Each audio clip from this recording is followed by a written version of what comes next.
बिस्मिल्लाहिर्रहमानिर्रहीम। अस्सलाम वालेकुम। अब स्टार्ट करेंगे topic number 46, translation, rotation, shear strain, linear strain. हम देखेंगे यहाँ पे असल में हमारे पास ये है क्या है, ये हमारे पास फ्लूइड मैकेनिक्स के अंदर टाइप्स हैं हमारे पास मोशन की या डिफॉर्मेशन की। ये ट्रांसलेशन, रोटेशन, लीनियर स्ट्रेन, जिसको हम समटाइम एक्सटेंशनल स्ट्रेन भी कहते हैं। ये आपके पास लिखा हुआ है translation, rotation, linear strain, sometimes called extensional strain and shear strain the study. अब आपके पास इसके अंदर हम क्या करें, फ्लूइड डायनेमिक्स के अंदर या फ्लूइड काइनेमेटिक्स के अंदर हम 4 टाइप्स ऑफ मोशन देखेंगे या 4 टाइप्स ऑफ डिफॉर्मेशन देखेंगे जो साइमल्टेनियसली अकर होती रहती हैं। कभी वो ट्रांसलेट हो जाती है, कभी वो रोटेशन हो जाती है, कभी वो उसका लीनियर स्ट्रेन। अभी हम ये सारे पार्ट्स देखने लगे हैं। Fluid element may be in constant motion, क्योंकि फ्लूइड एलिमेंट्स क्या होता है, कॉन्स्टेंटली मोशन में होता है।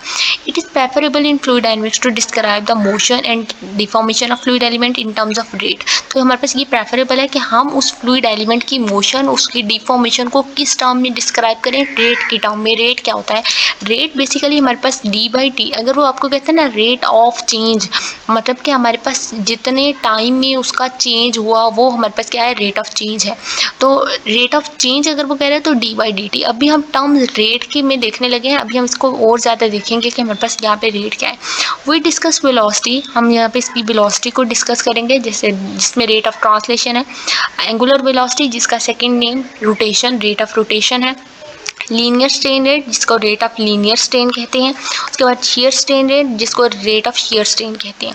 यहाँ पे इसके सेकंड नेम्स भी बता दिए हैं कि वेलोसिटी है तो मतलब उसकी ट्रांसलेशन है, रोटेशन है तो मतलब वो एंगुलर वेलोसिटी की बात कर रहा है, लीनियर स्ट्रेन रेट है तो उसको रेट ऑफ लीनियर स्ट्रेन अगर वो कहीं पे लिख दे तो वही मतलब है linear strain rate, shear strain rate या rate of shear strain rate. In order of these deformation rates are useful in the calculation of fluid flow. अब हमारे पास ये सारे क्या है, उसकी कैलकुलेशन के लिए इंपॉर्टेंट है। यहाँ पे हम उसकी velocity, we must express them in terms of velocity and derivatives of velocity। अब रेट ऑफ ट्रांसलेशन क्या होता है, फॉर एग्जांपल अगर हमारे पास यहाँ पे कोई एक बॉडी है, यहाँ पे उसने बता दिया है ट्रांसलेशन का। अगर ये आपके पास कोई भी एक बॉडी है, इसके नेम रखते हैं PQRS, और अगर मैंने इसको ट्रांसलेट करके किसी और लोकेशन पे रख दिया एज इट इज सेम, तो हमारे पास क्या होगी, ये ट्रांसलेट होगी है ना। तो इसका शेप चेंज हुई है ना इसका साइज चेंज हुआ है। Without change of size and shape हमने इसको ट्रांसलेट कर लिया है किसी और लोकेशन या पोजीशन पे, तो हमारे पास ये क्या है, ट्रांसलेशन है।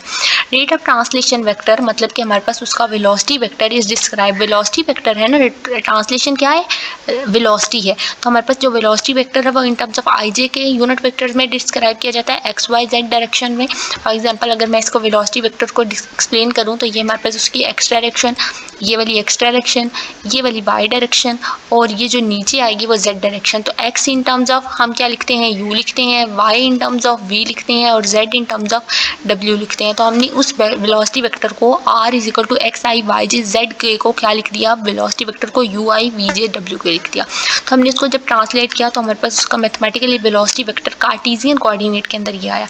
अगर वो सिलेंड्रिकल पूछ लेता है तो फिर टर्म्स चेंज होंगी ये। इन रेट ऑफ रोटेशन, रोटेशन क्या होता है, angular velocity, rate of rotation, angular velocity at a point is defined as the average rotation rate of two initially perpendicular line that intersect at that point। तो rate of rotation हमारे पास उसकी average rotation है दो perpendicular lines की that intersect at that point, वो जिस point के ऊपर जाकर intersect करेंगी वो हमारे पास क्या है, rate of rotation। अगर मैं यहाँ पे rate of rotation को explain करें तो हमारे पास यहाँ पे इसका जो ये वाला, हमने इसी part को PQRS जिसको हमने नाम दिया, अगर मैं इसको रोटेट कर दूँ और वो रोटेट करने पे क्या हुआ कि हमारे पास एक एवरेज रोटेशन, उसका एक रोटेशन रेट आया, दो हमने परपेंडिकुलर लाइंस को जो है वो रोटेट किया। हमने यहाँ बॉडी इस तरह से थी और अब हमने इसको रोटेट करके कुछ इस तरह से मूव कर गए हैं, हमारे पास का ये इसका जो रोटेशन है उसकी जो रेट है वो चेंज हो चुका है, और हमारे पास जो रेट ऑफ रोटेशन वेक्टर है वो किसके इक्वल होता है, एंगुलर वेलोसिटी वेक्टर के इक्वल होता है। कार्टेशियन कोऑर्डिनेट के अंदर अगर हम इस रेट ऑफ रोटेशन वाली वैल्यू को लिखें तो हम इस तरह से लिखते हैं।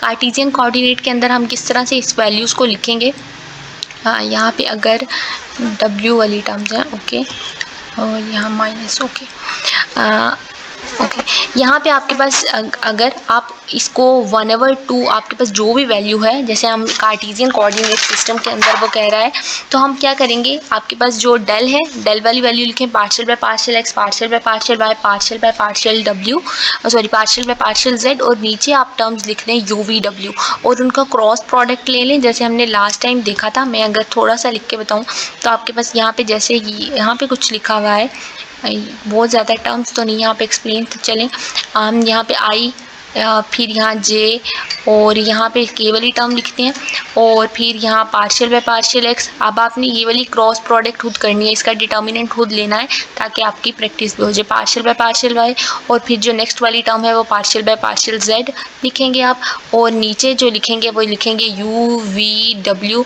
और आपके पास उसका क्रॉस प्रोडक्ट लेने से जो इक्वेशन बन के आएगी वो ये वाली बन के आएगी। आई टर्म में होते हैं जब, तो आप आई को छोड़ के यहाँ पे अब आपने पार्शियल बाय पार्शियल जेड भी लेना है। जब आप आई टर्म में होते हैं तो आप क्या करते हैं, आई को छोड़ के बाकी दोनों का क्रॉस प्रोडक्ट, तो W partial W by partial Y हो जाएगा, partial we by partial Z हो जाएगा, तो ये टर्म आ गई। फिर माइनस साइन, और फिर जब आप जे टर्म में होते हैं तो जे वाली को छोड़ के partial W by partial x, partial you by partial Z हो जाएगा। और जब के में होते हैं तो के को छोड़ के partial we by partial x, partial you by partial Y हो जाएगा, तो आपके पास के टर्म भी आ गई है।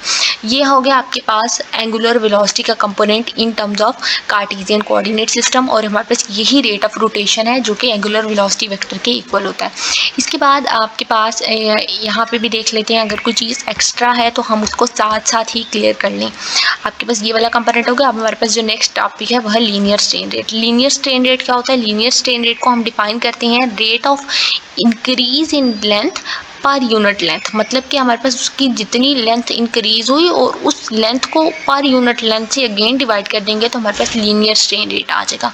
लीनियर स्ट्रेन रेट किसी भी फ्लूइड एलिमेंट का उसकी ओरिएंटेशन या उसकी डायरेक्शन के ऊपर डिपेंड करता है। फॉर एग्जांपल आपके पास यहाँ पे जो लीनियर स्ट्रेन रेट बताया गया है, लीनियर डिफॉर्मेशन हुई है वो कुछ इस तरह से हुई। देखें यहाँ पे उन्होंने इस बॉडी को जब लीनियरली चेंज किया, ये पहले आपके पास इस तरह की कोई 3D सिस्टम था, और जब हमने इसको लीनियरली चेंज किया तो इसके पास इसकी जो लेंथ भी इंक्रीज हो गई है। तो वो डेफिनेशन में भी यही कह रहा है कि rate of increase in length increase हुई और उसको फिर पर यूनिट लेंथ से डिवाइड कर देंगे तो हमारे पास उसका लीनियर स्ट्रेन रेट आ जाएगा। इसकी पर यूनिट लेंथ और इसकी जितनी लेंथ इंक्रीज हुई है उसको डिवाइड करने से हमारे पास लीनियर स्ट्रेन रेट आ गया, और ये ओरिएंटेशन और डायरेक्शन के ऊपर डिपेंड करता है। उसके अलावा lines which measure the linear strain, Cartesian coordinate system के अंदर हम उसकी वैल्यूज़ को, जो लीनियर स्ट्रेन है का कंपोनेंट है, इसको एप्सिलॉन से रिप्रेजेंट करते हैं, और जो हमारे पास इसकी वैल्यूज़ आती हैं वो partial you by partial x, partial we by partial y, partial z डब्ल्यू बाय पार्शियल जेड आती है। अगर मैं इसको कैलकुलेट करने लगूँ ना तो वीडियो काफ़ी लंबी हो जाएगी। हम इसको कैलकुलेट कर भी सकते हैं। हम एक सिंपल सिस्टम 2D सिस्टम लें और इस 2D सिस्टम के अंदर एक रख दें, फिर मैं इसको ट्रांसलेट इस तरह से करूँ कि मैंने इस बॉडी को ट्रांसलेट करना है, कन्वर्ट करना है लीनियर स्ट्रेन रेट के अंदर, और फिर जब मैं ट्रांसलेट करूँगी तो मेरे पास जो नेक्स्ट बॉडी बनेगी वो लीनियर स्ट्रेन रेट वाली बनेगी, और फिर हमारे पास जो उसकी कैलकुलेट करने पे यू वी के लॉन्ग जो वैल्यूज़ आएंगी वो काफ़ी ज़्यादा होंगी। इसलिए मैं इसको इतनी ही रख रही हूँ कि आपके पास जो linear strain rate x axis में होता है, एक्स एक्सिस में है तो हम जब मैं एक्स में होती थी तो मैं क्या कहती थी कि हम एक्स में है तो मतलब हम यू डायरेक्शन में है, तो हमारे पास जब एक्स एक्सिस में है तो partial you by partial x, y axis में है स्ट्रेन रेट तो पार्शियल मतलब कि हम वी एक्सिस में है तो partial we by partial y, और जेड में है तो partial W by partial Z हो गया। इसके बाद जो वॉल्यूमेट्रिक स्ट्रेन रेट है, नेम से पता चल रहा है वॉल्यूमेट्रिक मतलब कि उसका वॉल्यूम, तो rate of increase of volume per unit volume आपके पास क्या होगा, वॉल्यूमेट्रिक।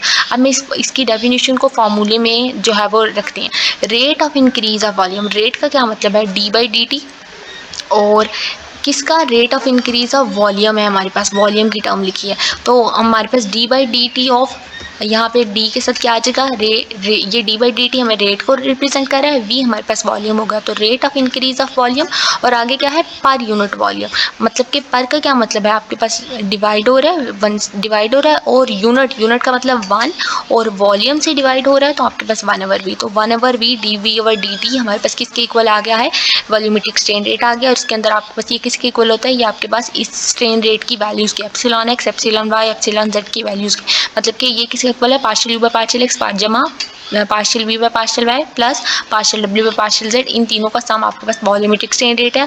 और अगर फ्लूइड इनकम्प्रेसिबल है और इनकम्प्रेसिबल फ्लूइड है तो आपके पास जो इसकी जो वॉल्यूमेट्रिक स्ट्रेन रेट है वो क्या होगा, 0 होगा।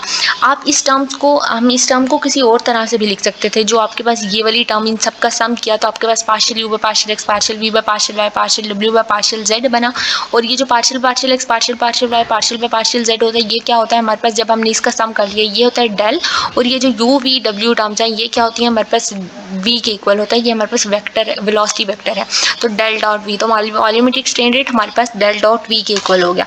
और जो अगर हम इसको 0 के इक्वल रख लें तो मतलब कि हमारे पास इसका जो डाइवर्जेंस है इस वेलोसिटी वेक्टर का वो क्या हो गया है, 0 के इक्वल हो गया। तो ये हमारे पास आ गया वॉल्यूमेट्रिक स्ट्रेन रेट, इसको डायलेशन रेट भी कहा जाता है। इसके बाद जो हमारा नेक्स्ट है वो है shear strain rate. Shear strain rate क्या होता है, at a point is defined the half the rate of decrease of the angle between two initially perpendicular line that intersect at that point. तो हमारे पास shear strain rate एक ऐसा point है जो कि हमारे पास जो जहाँ पे वो एंगल बन रहा होता है, rate of decrease of angle between two initially perpendicular lines, जो भी दो लाइन्स जिस पॉइंट के ऊपर इंटरसेक्ट करी होंगी, जो हमारे पास उसका एंगल बनेगा, डिक्रीज वैल्यू बनेगी, वो उसको हम as a shear strain rate ले रहे हैं। अगर हम इसको टोटली अपनी डायग्राम के थ्रू एक्सप्लेन करें ना तो हमारे पास इस तरह से जो इसका एंगल है वो डिक्रीज हो जाएगा। अगर हमारे पास इस तरह ये एंगुलर डिफॉर्मेशन है तो इसका जो इस टाइम पे एंगल है, अगर वो पहले 90 डिग्री पे था तो अब उसका एंगल क्या हो गया, लेस देन 90 डिग्री हो गया। देखें क्या कहने का मतलब है, अगर ये क्यूबिक शेप है और ये किसी भी 2D सरफेस के अंदर पड़ी है तो इसका एंगल पहले क्या है, 90 डिग्री है, लेकिन जब हमने इसके एंगल को चेंज किया, अब हमारे पास बॉडी कुछ की शेप कुछ इस तरह से हो गई है, और जब हमने इसके अंदर उस 2D की सरफेस के अंदर फिक्स किया तो इसका एंगल हमारे पास अब क्या हो गया है, 90 डिग्री से कम हो गया है। तो जब एंगल डिक्रीज हो जाता है, जिस पॉइंट पे वो दो पॉइंट्स पे इनिशियल परपेंडिकुलर लाइन के ऊपर इंटरसेक्ट कर रही होती है तो उसको हम शियर स्ट्रेन रेट कहते हैं। कार्टेशियन कोऑर्डिनेट के अंदर हमारे पास इसकी वैल्यूज़ कुछ इस तरह से आती हैं। क्या वैल्यूज़ हैं देख लेते हैं।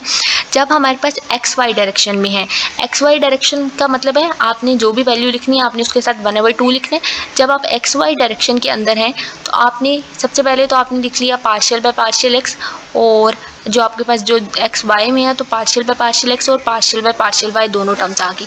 लेकिन जब आप एक्स डायरेक्शन में हैं तो आपने उसको अपने उस एप्सिलॉन की टर्म के अकॉर्डिंग लिखना है। आप एक्स में है, आपने पार्शियल पार्शियल एक्स लिखा, लेकिन हम एक्स को एज यू लेकर चलते हैं, x in terms of u, y in terms of v. जब आप एक्स डायरेक्शन में हैं तो हम उसको दूसरे वाले कंपोनेंट के अकॉर्डिंग उसकी वैल्यू लिखेंगे। जब हम x में है तो हम y के अकॉर्डिंग, तो y को इन टर्म्स ऑफ v लेके चलते हैं तो हमारे पास यहाँ पे v आएगा। और जब आप y डायरेक्शन में है तो आप उसको दूसरे उसके अलावा जो कंपोनेंट है यहाँ x के कंपोनेंट के अकॉर्डिंग यहाँ पे वैल्यू लिखेंगे। और x है तो मतलब हम किस टर्म्स में, u में, तो partial v by partial x, partial u by. इसी तरह से आप zx में है, partial by partial x, partial by partial z लिखा। x है तो इन टर्म्स ऑफ z, तो z के लिए कौन सी टर्म होगी, w होगा। तो x है तो इन टर्म्स ऑफ z लिखा तो z के लिए w। फिर इसी तरह से z है तो इन टर्म्स ऑफ x, तो x के लिए u आ गया। सिमिलरली yz है तो yz दोनों टर्म्स यहाँ पे y आएगा, दोनों टर्म्स लिखी। y है तो आपके पास इन टर्म्स ऑफ यहाँ पे इन्होंने पहले z कर लिया। अच्छा, आपके पास यहाँ पे z है और यहाँ पे y है। ओके, y है तो इन टर्म्स ऑफ z लिखेंगे, तो y है तो इन टर्म्स ऑफ z का मतलब w, और z है तो इन टर्म्स ऑफ y लिखेंगे मतलब कि v। तो आपके पास ये हो गया शियर स्ट्रेन रेट के कंपोनेंट्स।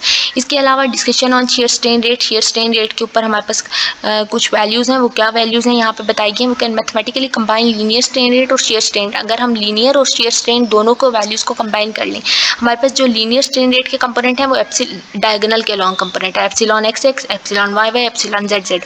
और जो शियर स्ट्रेन रेट के कंपोनेंट है वो सिमेट्रिक कंपोनेंट है। एक्स वाई है तो हमारे पास वाई एक्स भी होगा, जेड एक्स है तो एक्स जेड भी होगा, वाई जेड है तो वो जेड वाई भी होगा। तो हमारे पास जो पूरी एक मैट्रिक्स फॉर्म बन गई है। अगर हम लीनियर स्ट्रेन और शियर स्ट्रेन दोनों की वैल्यूज़ को इकट्ठा कर दें तो हमारे पास ये हो गया लीनियर स्ट्रेन रेट के कंपोनेंट। और ये x y x z, x y है तो वाई एक्स भी होगा, एक्स जेड है तो जेड एक्स भी होगा, वाई जेड है तो जेड वाई भी होगा। तो हमारे पास ये कौन से कंपोनेंट है, शेयर स्ट्रेन। अगर हम इन दोनों को मिला दें तो into one symmetric second order tension के अंदर तो हमारे पास एक नई मैट्रिक्स बन के आई एप्सिलॉन आई जे का, जिसको हमने नाम दिया और उसको कहते हैं strain rate tensor. Cartesian coordinate के अंदर हमने इसके मैट्रिक्स को लिखा। अब आप इसके अंदर वैल्यूज लिख सकते हैं। एप्सिलॉन एक्स एक्स की वैल्यू लिखें partial you by partial x, epsilon y y की लिखें partial you by partial y, इसी तरह से partial you by partial z. तो इसी तरह से आपके पास एक स्ट्रेन रेट की वैल्यू आ गई है in terms of tensor form में एप्सिलॉन आई जे से, जिसको रिप्रेजेंट किया। और अब आपके पास ये तीन तो आइडेंटिकल कंपोनेंट आइडेंटिटी कंपोनेंट है, आइडेंटिटी जो आपके पास डायगोनल पे पड़े हैं। बाकी जो 6 हैं ये सिमेट्रिक कंपोनेंट है। इन टोटल आपके पास कितने कंपोनेंट्स हो गए हैं? 9 कंपोनेंट्स हो गए हैं। तो यहाँ तक आपको होप सो इंशाल्लाह समझ आ गई होगी। फिर भी कोई वर्ड समझ नहीं आया तो कमेंट सेक्शन में बता दें। अल्लाह हाफिज़, थैंक यू।